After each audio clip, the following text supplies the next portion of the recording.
দাজ্জাল আসবে ইরাক এবং ইরানের মধ্যবর্তী স্থান থেকে। দাজ্জাল কোনো ফেরেশতা নয়, দাজ্জাল কোনো জিন নয়, সে হবে মানুষ।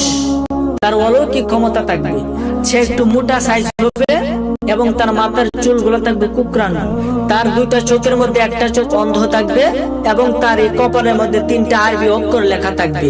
এক হলো কাফ, 2 হলো ফা, 3 হলো র, মানে কাফের। মানে কি? কাফের। তার কপালের মধ্যে কাফের লেখা থাকবে। আল্লাহর কসম, মুমিন ব্যক্তি যদি মূর্খ হয়, অক্ষর জ্ঞান তার ভিতরে না থাকে, তাহলে সে লেখাগুলা ধরতে পারবে।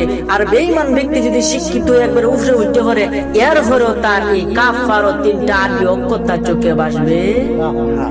দাজ্জালের কেরামতি দেখিয়া মানুষ তার পাগল হইয়া যাবে। দাজ্জাল আসার আগে পুরা পৃথিবীর মধ্যে কোথাও কোনো বৃষ্টি হবে না এবং দাজ্জাল এমন সময় আগমন করবে যে সময় তাকে নিয়ে আর কোনো আলোচনা, কোনো মাহফিলে, কোনো মঞ্চে